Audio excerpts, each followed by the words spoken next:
আমার আসলে কথা বলার খুব একটা ইচ্ছা ছিল না, কিন্তু গতবার ওমরায় যেয়ে মানুষের কাছে আল্লাহর ঘরে কথা বলে এসেছিলাম যে তাদের কথা বলবো।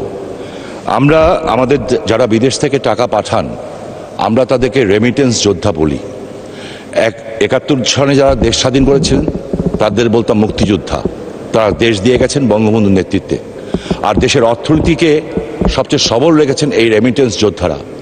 একটু আগে যে আমাদের সিনিয়র সংসদ সদস্য যে রফিক সাহেব যে প্রশ্ন করলেন, এই প্রশ্নের পরে বোঝা যায় যাদের কি করুণ অবস্থা। সমস্ত ব্যবস্থা আছে, কিন্তু জটিলতার কারণে সেই বিষয়গুলি হচ্ছে না। আমার প্রবাসী কল্যাণ মন্ত্রণালয়ের কাছে আমার বিনীত অনুরোধ থাকবে এবং জিজ্ঞাসা থাকবে, এই লোকগুলি যখন হাড় ভাঙা পরিশ্রম করে 40-50 ডিগ্রি সেলসিয়াস বিশেষ করে মিডল ইস্টে কাজ করে, তারপরে সে টাকা পাঠায় এবং আমরা দেশে ভালো অবস্থায় থাকি, তাদের পরিবারও ভালো অবস্থায় থাকে। এবং মাননীয় প্রধানমন্ত্রী এই কথাটা বারবার বলেন। সেইখানে তারা যখন দেশে ফিরে, বিশেষ করে এয়ারপোর্টে তাদেরকে যেভাবে হ্যাস্তন্যস্ত করা হয়, আমার কাছে মনে হয় যে সেটা বন্ধ হওয়া উচিত। এবং এই মন্ত্রণালয় থেকে নির্দিষ্ট ভলেন্টিয়ার সৃষ্টি করে তারা যাতে একজন ভিআইপি হিসাবে এই দেশে প্রবেশ করতে পারে, সম্মান নিয়ে প্রবেশ করতে পারে, সেই বিষয়ে কোনো ব্যবস্থা গ্রহণ করবেন কি না, করলে কবে নাগাদ করবেন? আপনাকে ধন্যবাদ মাননীয় স্পিকার।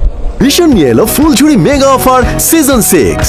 এই অফারে ফ্রিজ কিনলেই পাচ্ছেন নিশ্চিত 12 সেটের আকর্ষণীয় গিফট বক্স একদম ফ্রি। এই ব্যাপারে আমাদের মন্ত্রণালয়ের পদক্ষেপ নেওয়া হয়েছে।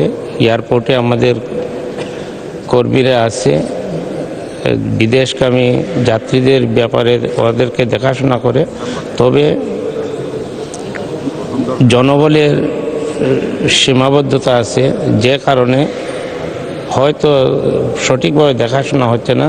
তবে ইতিপূর্বে আমি বিমানমন্ত্রী মহোদয়কে বলেছি যে আমরা এয়ারপোর্টে একটা মিটিং করব এবং সেখানে কাস্টমস, ইমিগ্রেশন এবং সিভিল এভিয়েশন ওনাদেরকে নিয়ে আমরা একটি মিটিং করব এবং সেখানে সমস্যাগুলো সমাধানের লক্ষ্যে আমরা কাজ করব।